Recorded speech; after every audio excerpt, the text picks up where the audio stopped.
Hello everyone, Jonathan here from Triple M Games, and this video isn't going to be technically a tutorial. I'm going to be showcasing some features that I'm thinking might work well with the AInvadersC tutorial series. So let's get started. What I created was a scene file that also has a GD script, but we have an animation controller. It has a script.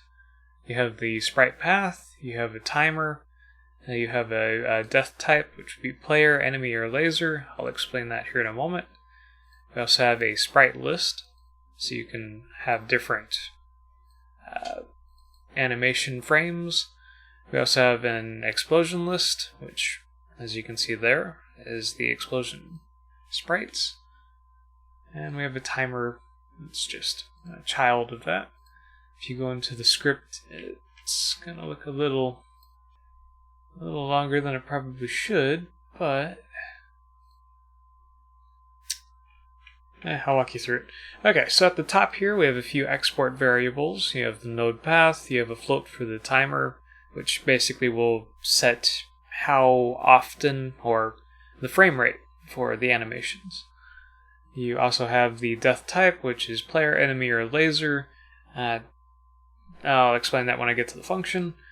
And we have a sprite list, which is just an array of texture, and the same for the explosion. We have a few local variables. We have current frame and alive. Whenever we start the game, we're going to randomize, because I want the current frame, which is just a number, to be kind of what the sprite list. So if you have a sprite list of a certain size, then it will get that size, and then we can randomize it so the enemies don't look like they're at the same starting frame every time the game starts.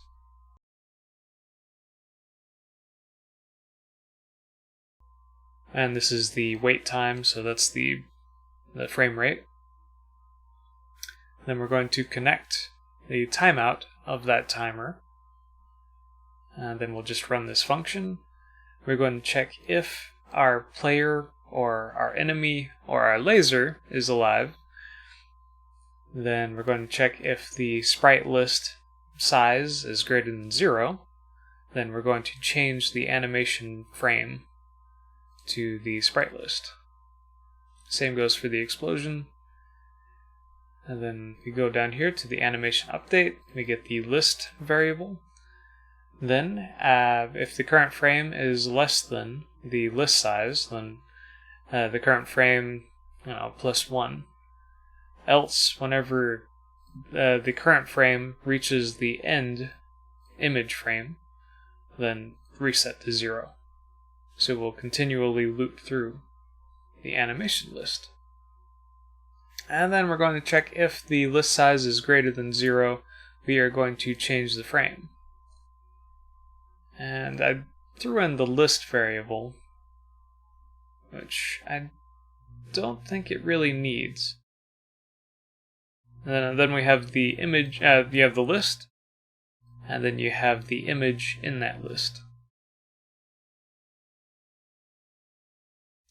So this function will tell this script that the enemy, the player, or the laser is dead. It will reset the current frame to 0. And then it will set the frame rate to a little bit faster for the explosion. Then we go down here to the change frame function, and I don't think this list variable is being used. I should have deleted that before starting this video, but yeah. Basically, we're checking to see if this function has a sprite image, and if it has the sprite image, then we're going to set the sprite image on our player, enemy, or laser. Then we're checking to see if we're dead.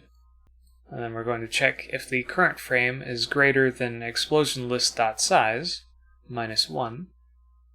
Get node player spawner, we're going to spawn a player. We're going to check if the global lives is less than 0. I decided that the whole lives thing was going to be more of an extra lives versus an exact life. So if the player gets hit and it has 3 lives, then it's going to go 2, 1, 0, and then it's going to go into -1, and then that's when you see the game over screen. And then we're going to remove the player, because we're spawning it. And then for the enemy, we're going to check if the current frames is greater than explosion list, -1.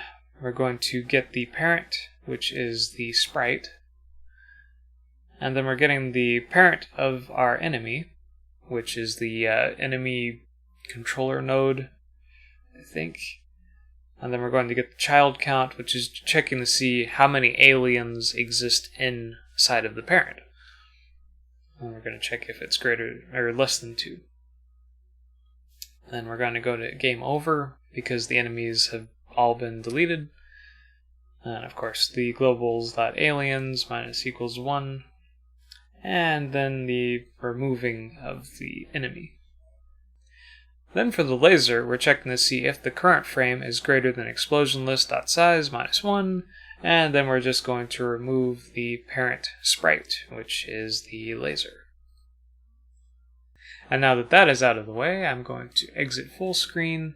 I'm going to go to the color controller, which is just a node, and we have our sprite path and our color list. We have a few export variables, and I've predefined the colors just to make things a little bit easier and faster, because nobody wants to really do that for every enemy. Of course, you could always remove or add as you want. And I'm going to go cry in the corner.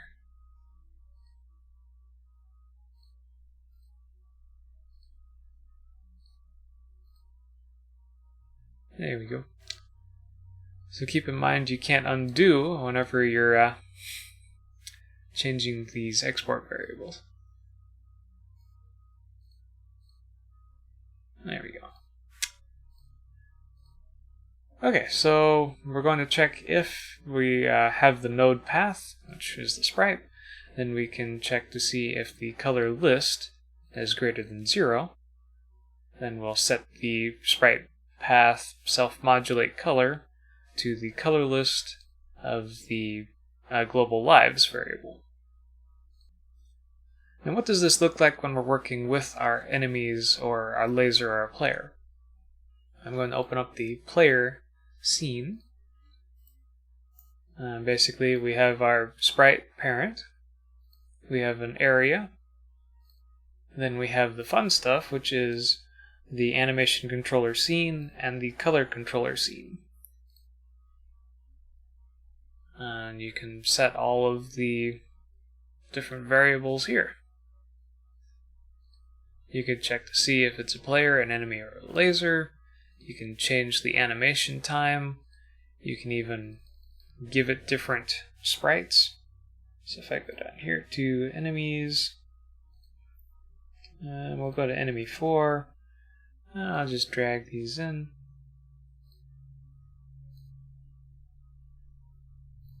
And then if I were to play this now, you can see that we are now an enemy.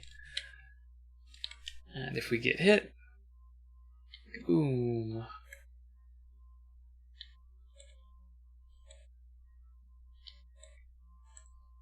And then game over.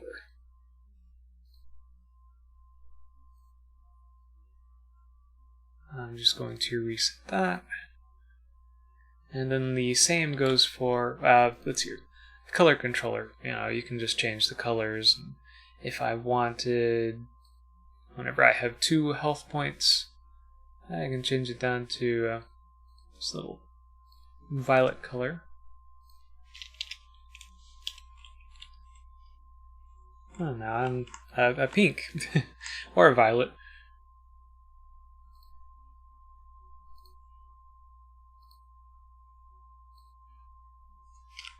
And if I go into the enemy, I just have an animation controller right now. And then you have the enemy sprites, and you have the explosion. You have to have one extra frame, else the explosion won't play properly. Well, it won't complete. It'll play like the first two, and then the last one, it'll remove the enemy. And it's the same for all of those. And for the laser, we have an animation controller. This is just for the explosion. If you don't have a sprite list or a sprite in the sprite list, I'm just going to leave it as the default image. And as you can see, it's set to laser. So that's kind of my thoughts on a system. Might make things a little bit easier to work with. I don't know if it makes things any more complicated or not, but it saves on not needing to duplicate a few functions. Because if you go into the enemy, we no longer need that long animation list. And for the player, you don't need the animation list either. There's that. Yeah, there's just no animation list there.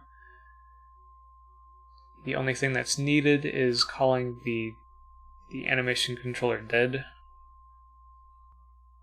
I basically wanted to make this video so I could get a better understanding on how this might work.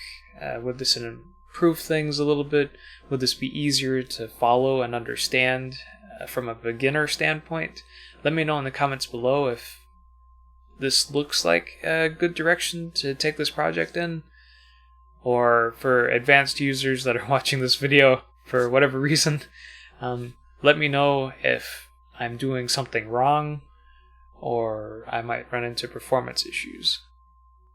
I really appreciate any guidance on that. So yeah, I think this is going to be the direction I'm going to take this tutorial series in. More modular approach. Use node scenes with a basic script attached to them. Why did I whistle? So yeah, I think this is going to be the direction I take this tutorial series in. More modular, have external node scenes with export variables and a script.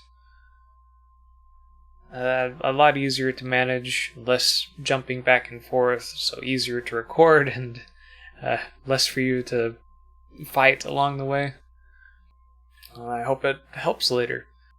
I'll probably remake the 7th episode in the tutorial series to use this versus what I had set up. I know it's going to be a pain to re-watch again, but it's kind of important. I feel it's kind of important, at least. I'll try to keep the first part of the 7th episode, where we're setting up the menu, as close to the original video as possible. I'll probably just leave it the same. And then from there on, it's going to be a change in how I program things. And that brings me to the end of this video. Thank you for watching, and have a good day.